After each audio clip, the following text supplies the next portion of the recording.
নমস্কাৰ বন্ধুসকল, স্বাগতম জনাইছোঁ এটা নতুন ভিডিঅ'লৈ।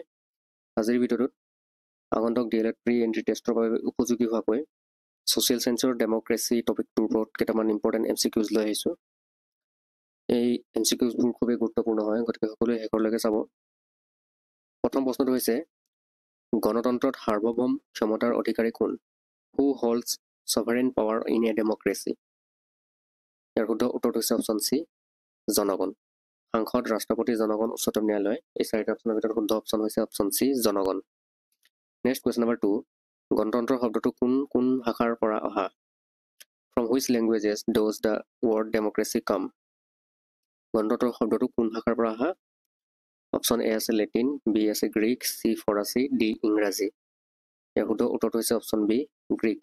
গ্ৰীক ভাষাৰ পৰা গণতন্ত্ৰ শব্দটো আহিছে। নেক্সট কুৱেশ্যন নম্বৰ 3, গণতন্ত্ৰ শব্দটোৰ অৰ্থ কি? What does the term democracy mean? অপশ্যনবোৰ আছে ধনী অভিজাত শ্ৰেণীৰ দ্বাৰা চৰকাৰ, government by the wealthy elite, সামৰিক বাহিনীৰ দ্বাৰা চৰকাৰ, গভৰ্ণমেণ্ট বাই দ্য মিলিটাৰী, জনসাধাৰণৰ দ্বাৰা চৰকাৰ, গভৰ্ণমেণ্ট বাই দ্য পিপুল, আৰু একক শাসনৰ দ্বাৰা চৰকাৰ, government by a single ruler. গণতন্ত্ৰৰ শব্দটোৰ অৰ্থ কি? অপশ্যন চি, জনসাধাৰণৰ দ্বাৰা চৰকাৰ। নেক্সট কুৱেশ্যন নম্বৰ 4, তলৰ কোনজন ব্যক্তিয়ে উদ্ধৃত কৰিছে গণতন্ত্ৰ জনসাধাৰণৰ বাবে আৰু জনসাধাৰণৰ দ্বাৰা? Which of the following personalities quoted democracy is of the people, for the people, by the পিপুল?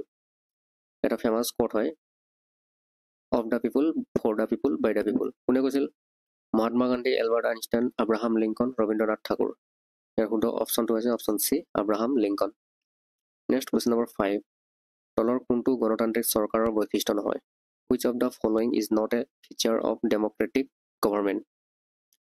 অপশ্যনবোৰ আছে আইনৰ শাসন, সৰ্বজনীন প্ৰাপ্তবয়স্ক ভোটাধিকাৰ, কেন্দ্ৰীভূত সিদ্ধান্ত গ্ৰহণ, সংখ্যালঘুৰ অধিকাৰৰ প্ৰতি সন্মান। ইয়াৰ শুদ্ধ উত্তৰটো হৈছে অপশ্যন চি, কেন্দ্ৰীভূত সিদ্ধান্ত গ্ৰহণ, চেণ্ট্ৰেলাইজড ডিচিছন মেকিং। এইটো গণতান্ত্ৰিক চৰকাৰৰ বৈশিষ্ট্য নহয়। নেক্সট কুৱেশ্যন নম্বৰ 6, গণতান্ত্ৰিক চৰকাৰৰ বাবে তলৰ কোনটো প্ৰয়োজনীয়?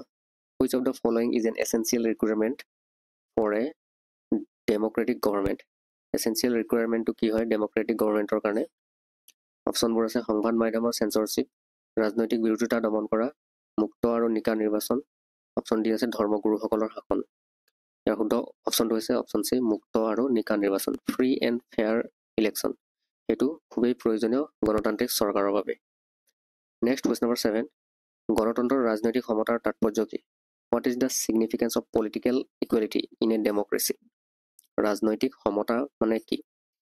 অপশ্যন আছে ই নাগৰিকৰ মাজত অৰ্থনৈতিক সমতা নিশ্চিত কৰে, ই বাক স্বাধীনতাৰ অধিকাৰ নিশ্চিত কৰে, ই নিশ্চিত কৰে যে প্ৰতিজন নাগৰিকৰ সিদ্ধান্ত গ্ৰহণৰ ক্ষেত্ৰত সমান মতামত থাকে, আৰু অপশ্যন ডি আছে চৰকাৰৰ দুৰ্নীতি ৰোধ কৰে।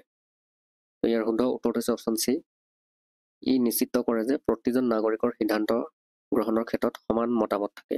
It ensures that every citizen has an equal say in decision making. এইটোৱে হৈছে ৰাজনৈতিক সমতা। নেক্সট কুৱেশ্যন নম্বৰ 8, গণতন্ত্ৰত ন্যায়পালিকাৰ ভূমিকা কি? What is the roll of the judiciary in a democracy?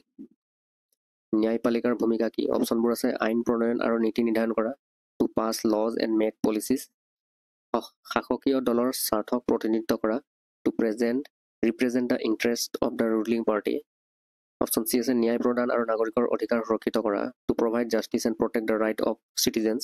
Option D আছে সামৰিক শাসন বলবৎ কৰা, টু এনফৰ্চ মিলিটাৰী ৰুল। ইয়াৰ শুদ্ধ উত্তৰ হৈছে অপশ্যন চি, ন্যায় প্ৰদান আৰু নাগৰিকৰ অধিকাৰ সুৰক্ষিত কৰা। নেক্সট কুৱেশ্যন নম্বৰ 9, গণতান্ত্ৰিক চৰকাৰত ক্ষমতাৰ পৃথকীকৰণ থকাৰ উদ্দেশ্য কি? What is the purpose of having A separation of powers in a democratic government? দুই এজন ব্যক্তিৰ হাতত ক্ষমতা কেন্দ্ৰীভূত কৰা, চৰকাৰৰ কাৰ্যকাৰী কামত বাধা দিয়া, চেক এণ্ড বেলেঞ্চৰ ব্যৱস্থা নিশ্চিত কৰা, আৰু অপশ্যন ডি আছে নিৰ্বাচনৰ প্ৰয়োজনীয়তা নাইকিয়া কৰিবলৈ। গণতান্ত্ৰিক চৰকাৰৰ ক্ষমতাৰ পৃথকীকৰণৰ উদ্দেশ্যটো কি? ইয়াৰ শুদ্ধ উত্তৰটো হৈছে অপশ্যন চি, চেক এণ্ড বেলেঞ্চৰ ব্যৱস্থা নিশ্চিত কৰা, to ensure a system of check and balance. Next question number 10, তলৰ কোনটো প্ৰত্যক্ষ গণতন্ত্ৰৰ প্ৰকাৰ নহয়? Which of the following is not a form of direct democracy? Option A আছে গণভোট, বি পদক্ষেপ, চি প্ৰত্যাহাৰ কৰা, ডি সংসদীয় নিৰ্বাচন। ইয়াৰ শুদ্ধ উত্তৰটো হৈছে অপশ্যন ডি সংসদীয় নিৰ্বাচন। সেইটো ডাইৰেক্ট ডেমক্ৰেচি নহয়। নেক্সট কুৱেশ্যন নম্বৰ 11, গণতন্ত্ৰত ৰাজনৈতিক দলৰ ভূমিকা কি? What is the roll of political parties in a democracy? Political পাৰ্টিৰ ৰোল কি? এক নায়কত্ববাদক প্ৰসাৰিত কৰিবলৈ, টু প্ৰমোট ডিক্টেটৰশ্বিপ, শাসক শ্ৰেণীৰ স্বাৰ্থক প্ৰতিনিধিত্ব কৰা, to represent the interest of the ruling class, নাগৰিকসকলক ৰাজনীতিত অংশগ্ৰহণৰ সুযোগ প্ৰদান কৰা, to provide opportunities for citizen to participate in politics, আৰু অপশ্যন ডি আছে মতানৈক্য আৰু বিৰোধিতা দমন কৰা, to suppress dissent and opposition. তো ৰাজনৈতিক দলৰ ভূমিকা কি হ'ব? অপশ্যন চি নাগৰিকসকলক ৰাজনীতিত অংশগ্ৰহণৰ সুবিধা প্ৰদান কৰা। নেক্সট কুৱেশ্যন নম্বৰ 12, গণতন্ত্ৰত বাক স্বাধীনতাৰ অধিকাৰৰ তাৎপৰ্য কি? What is the significance of the right to freedom of speech in a democracy? বাক স্বাধীনতাৰ অধিকাৰৰ তাৎপৰ্য কি? অপশ্যনবোৰ আছে ইয়াৰ দ্বাৰা নাগৰিকে কোনো পৰিণতি নোহোৱাকৈ চৰকাৰক সমালোচনা কৰিব পাৰে, চৰকাৰে জনমত নিয়ন্ত্ৰণ কৰিব পৰাটো নিশ্চিত কৰে, সংবাদ মাধ্যমক সীমাহীন ক্ষমতা প্ৰদান কৰে, আৰু অপশ্যন ডি আছে ই ন্যায়পালিকাৰ ক্ষমতা সীমিত কৰে। ইয়াৰ শুদ্ধ উত্তৰটো হৈছে অপশ্যন এ ইয়াৰ দ্বাৰা নাগৰিকে কোনো পৰিণতি নোহোৱাকৈ চৰকাৰক সমালোচনা কৰিব পাৰে। It allows citizens to criticise the government without consequence. সেইটোৱে হৈছে বাক স্বাধীনতা, তাৰমানে right to freedom of speech. Next question number 13, তলৰ কোনটো গণতান্ত্ৰিক সমাজত সামাজিক আৰু ৰাজনৈতিক অধিকাৰৰ উদাহৰণ? Which of the following is an example of social and political right in a democratic society? অপশ্যনবোৰ আছে ব্যক্তিগত সম্পত্তিৰ অধিকাৰ, ব্যক্তিগত বাহনৰ মালিক হোৱাৰ অধিকাৰ, বিনামূলীয়া শিক্ষাৰ অধিকাৰ, আৰু মদ সেৱনৰ অধিকাৰ।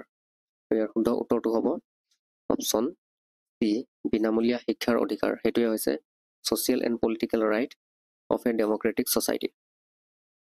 নেক্সট কুৱেশ্যন নম্বৰ 14, গণতন্ত্ৰত নাগৰিক সমাজৰ সংগঠনৰ ভূমিকা কি? What is the roll of civil society organisation in a democracy? আমাৰ যিবিলাক সমাজৰ দল সংগঠন থাকে সিহঁতৰ ভূমিকা কি? তাৰমানে অপশ্যন আছে আইন বলবৎ কৰা আৰু সমাজত শৃংখলা বজাই ৰখা, অপশ্যন বি আছে নাগৰিকক সমাজ সেৱা আগবঢ়োৱা, অপশ্যন চি আছে ৰাজনৈতিক দলৰ স্বাৰ্থক প্ৰতিনিধিত্ব কৰা, অপশ্যন ডি আছে নাগৰিকৰ সংযোগক প্ৰসাৰ কৰা, ৰাজহুৱা বিষয়ৰ পোষকতা কৰা, আৰু চৰকাৰী জবাবদিহিতা নিশ্চিত কৰা। তো অপশ্যন ডিটোৱে হৈছে শুদ্ধ উত্তৰ। এই দল সংগঠনবিলাকৰ কাম হৈছে কি? নাগৰিকৰ সংযোগক প্ৰসাৰ কৰা, ৰাজহুৱা বিষয়ৰ পোষকতা কৰা, আৰু চৰকাৰী জবাবদিহিতা নিশ্চিত কৰা।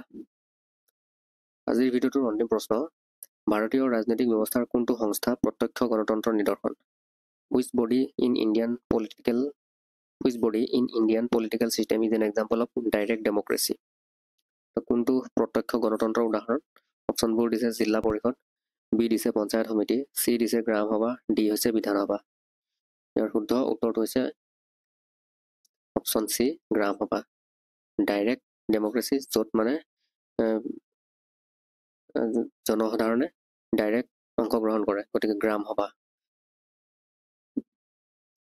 বন্ধুসকল, ভিডিঅ'টো আজিলৈ ইমানেই। আশা কৰোঁ সকলোৱে ভিডিঅ'টো শেষলৈকে চালে, আৰু যিসকলে চেনেলটো মোক প্ৰথমবাৰ ভিজিট কৰি আজি ভিডিঅ'টো চাইছে তেওঁলোকে চেনেলটো ছাবস্ক্ৰাইব কৰি ল'ব সোনকালে, যাতে আহিবলগীয়া ভিডিঅ'বোৰৰ নটিফিকেশ্যন আপোনালোকে সোনকালে পায়।